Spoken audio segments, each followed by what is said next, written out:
बिस्मिल्लाहिर्रहमानिर्रहीम। अस्सलाम वालेकुम जी, क्या हाल चाल है आप सबका। उम्मीद करती हूँ सब राज़ी बाज़ी होंगे और खैर आफ़ियत से होंगे। ये जो आपको इतनी ढेर सारी सब्ज़ी नज़र आ रही है ना, जी हाँ, ये मैंने इकट्ठी सब्ज़ी ले ली थी।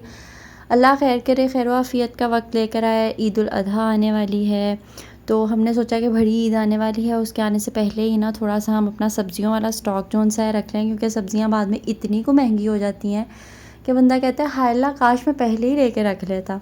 तो आलू जोन से हैं वो तो भाई मस्ट है।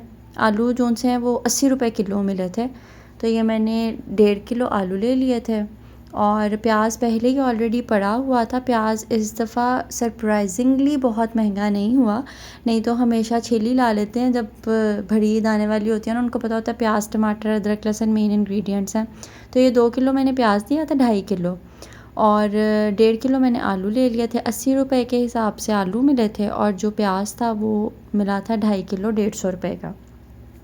तो ये जोन सा था मैंने लेके, तो मैंने ये समेट के रख दी थी। मेरा ख्याल कल या परसों ही मैंने जोन सा है ना ये धो के, तो मैंने अच्छे से इसको खुश्क करके ना, तो इसके अंदर मैंने अपनी सब्जियां डाल के तो रख दी थी। बाकी टमाटर लिए थे, टमाटर भी बड़े ज़रूरी हैं। 2.5 किलो मैंने टमाटर ले लिए थे, 60 रुपये के हिसाब से मिले थे। थोड़े से लीमू थे, लीमू बहुत महंगे हैं। खीरे पहले के पड़े हुए थे। खीरे ये होता है कि मैं एक्स्ट्रा रखती हूँ इसलिए क्योंकि मेरे जो चूचे हैं ना, उनको एक दिन का मैं एक दिन के तकरीबन 1-2 खीरे जो उनसे ना वो काट के देती हूँ। वो बड़ा इंजॉय करते हैं खीरों को, तो इस वजह से।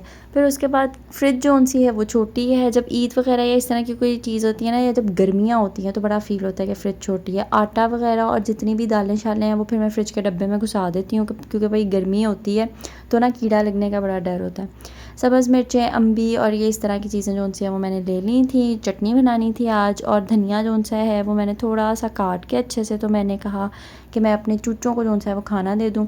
अब इस चूज़े को मैंने अकेला इसलिए रखा हुआ है क्योंकि इसका पूरा सर खोला हुआ था। वो निक्के चूचे शरीफ ने मार मार के 4 चूज़े जो से हैं वो सबसे बड़े वाले के एज में। ये वाला जो चूज़ा है ना, ये सारों से छोटा है और ये सारों से लिपता है।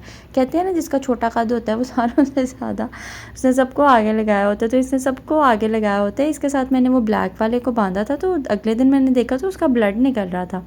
फिर मैंने इसको कहा कि चलो बेटे आप अकेले रहो अब, क्योंकि ये बहुत तेज़ है। और वो जो ऊपर रेड बास्केट में है वो माशाल्लाह शरीफ है, वो उसमें ही रहता है, आराम से अपना खेलता कूदता रहता है। उसको मैंने बंद भी नहीं किया हुआ, कभी फिर तुर लेता है आराम से और वापस चला जाता है। और बाकी ये जो 4 है ये तो अल्लाह की माने तो बहुत ही अफलातून है। ये खाना आने लगे या मैं इनके पास से भी गुजर जाऊँ तो इनको हाबड़ ताबड़ मच जाती है कि लो जी रोटी आ गई। इनको बेसिकली उंजा नज़र नहीं आती, इनको रोटी नज़र आती है। सो इनसे फ्री होने के बाद, पानी शानी देने के बाद, दोपहर को मैंने जो सा है मैंने सोचा कि आज चूल्हे क्यों ना साफ़ किए जाएँ। चूल्हे बहुत ख़राब हुए हुए थे। अच्छा, चूल्हों के ऊपर जो सा है ना वो मैं कम ही कोशिश होती है कि मैं कूची वगैरह मारूं, लेकिन फिर जब ये काले हो जाते हैं तो फिर मारनी पड़ती है। ये बड़ा अच्छा हम लोगों को चूल्हा मिल गया था, और ये जो सा है ना इस पर गैस भी कम लगती है। हमारे घर सिलेंडर है, सुई गैस नहीं आती है। तो हुआ ये था कि जब हम लोगों ने हीटर लगाया था ना, तो हीटर बंद करने के बाद ना हसन ने कहीं ना नोज़ल सही से बंद नहीं किया। अच्छा, हमारे सिलेंडर जो से है ना और हमारा जो गैस का सारा सिस्टम है वो ना बाहर ही है, तो इसलिए हम लोगों को इतना वरी करने की ज़रूरत नहीं होती है। लेकिन हुआ ये कि वहाँ से थोड़ी थोड़ी करके गैस लीक करती रही थी। चूल्हा जो सा है वो 2 हफ्ते भी नहीं चलता था तो फिर सिलेंडर भरने वाला शुरू हो जाता था। तो मैंने कहा ये क्या है, फिर हसन ने चेक किया तो उन्होंने फिर वहाँ से उसको जो सा सही किया। तो ये तकरीबन ना 1 महीना चल जाता और ये 9000 का आया था। तो उसके बाद जी अब ग्रॉसरी हम ले आए थे 2-3 दिन पहले ही। ग्रॉसरी हसन ऑफिस से वापस आए थे तो फिर उन्होंने कहा कि ले के आ जाते हैं। तो मैं बहुत थकी हुई थी इसलिए उस दिन मैंने व्लॉग श्लॉग नहीं बनाया। मूंगी मसरों की दाल बनानी थी तो सोचा कि क्यों ना आज मूंगी मसरों की दाल की रेसिपी शेयर की जाए। बड़ी आसान सी रेसिपी है, मेरी अम्मी इस तरह बनाती हैं। तो आपने ये मूंगी और मसूर की दाल ले लेनी है, तकरीबन आधा आधा कप ले लें, इनफ होगी अगर 2 बंदों के लिए बनानी है तो।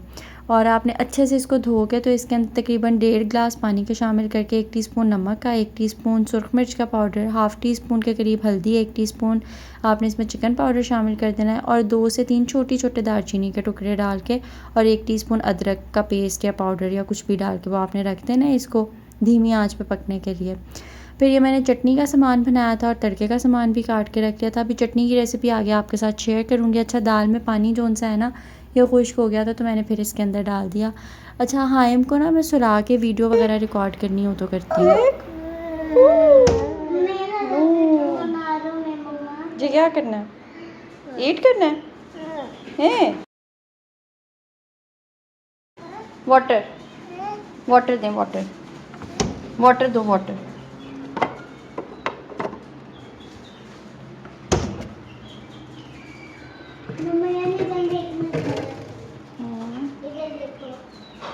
क्या देखो, वेरी नाइस हुरैन। लाइट इधर ही रखो, इधर ही रखो मम्मा। इधर रख दूँ? हाँ। अच्छा वेट, मैं वीडियो रिकॉर्ड कर रही हूँ ना, आप करें। हाइमी कम हियर। हाइमी come. And it's very beautiful. My. अच्छा वाटर पुट करते हैं अभी। वो टॉयज पहले कलेक्ट करें। पहले toys. Want me to put water? मम्मा यार, हमने इसके अंदर वाटर कम सिट सिट। मम्मा यार वाटर पुट। बस जब छोटे बच्चे उठ जाते हैं ना, फिर वो आगे अपने लगा ही रखते हैं आपको, हैं कि ये कर दो मम्मा तो वो कर दो। अब बच्चे सो के उठे हैं तो उनका जो सा खाने पीने का भी बंदोबस्त तो रहन तो नहीं सोती है, अल्लाह माफ़ करे, उसके लिए तो सोना कहती है झूठ ही हो जाए। लेकिन हाँ ये है कि अभी छोटा है तो सो जाता है। तो मैंने साथ फ्राइज़ इनको बना दिए थे और साथ मैंने नगेट्स बना दिए थे। फ्राइज़ में मैं चिकन पाउडर और साथ कॉर्नफ्लोर डालती हूँ। उससे होता है कि थोड़े क्रिस्पी बन जाते हैं और चिकन पाउडर से जो सा है ना वो थोड़ा सॉल्टी सॉल्टी फ्लेवर आ जाता है। तो उसके बाद मैंने अपना काउंटर टॉप जो सा है वो क्लीन कर लिया और दाल जो सी थी वो बन के रेडी हो गई थी। आपको पता चल जाएगा, खुद ही मैंने पतली वाली दाल बनाई थी, बहुत मोटी वाली नहीं बनाई थी। ये बच्चों के स्नैक्स रेडी हैं। अब आजकल हाइम ना ड्रैगन्स के पीछे है। ड्रैगन्स मतलब क्या यार, बाल भी कहीं पड़ा हो ना तो वो जूती लेके अलर्ट हो जाता है कि ड्रैगन आके इसको मार। Come here. हाँ जी, अब क्या नज़र आ गया? What is this? ओए ड्रैगन है? हैं? हिट कर दें।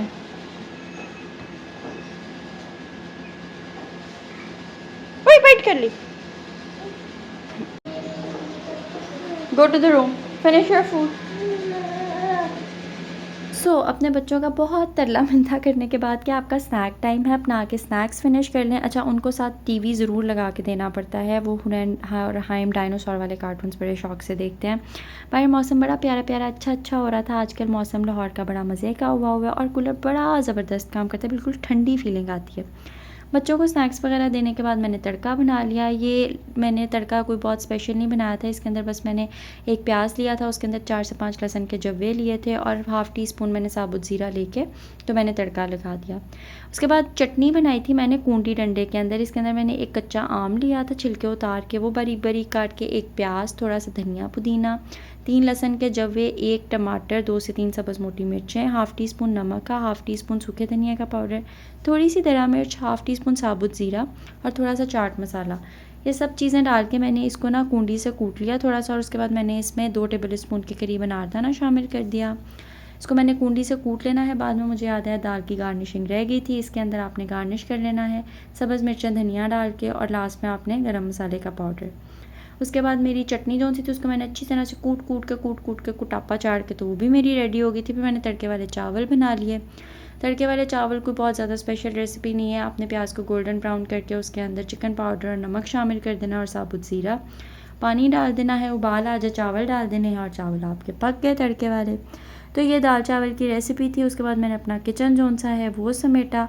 दाल मूंगी मसरों की बेहद लजीज बनती है। इस रेसिपी से आप ज़रूर बना के देखिएगा और फिर मुझे कमेंट्स में बताइएगा कि आपकी दाल कैसी बनी। मेरी तो ये दाल बड़ी परफेक्ट थी। और ये जो चटनी की रेसिपी है ना यार, कूंडी डंडे के अंदर कूंडी में जो दाल आपकी चटनी बनी होती है ना, असल मज़ा यार उसी का। ये ग्राइंडर वाली चटनियाँ तो जोन सी है ना फारिग होती हैं।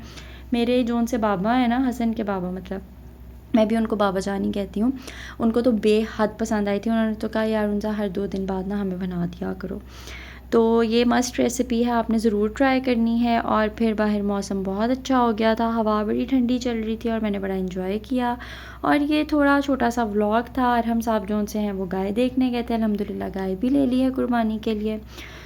ईद उल अज़हा जोन सी है उसकी भी तैयारियां फुल ज़ोरों शोर से चल रही हैं। बच्चे बड़े एक्साइटेड हैं। इंशाल्लाह ताला ये चांद रात को आएगी, फिर आपसे मुलाकात करवाएंगे इसकी।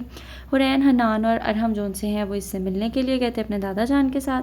व्लॉग अच्छा लगा हो तो चैनल को लाइक सब्सक्राइब शेयर ज़रूर करें। अपना बहुत ख्याल रखें। अल्लाह हाफ़िज़।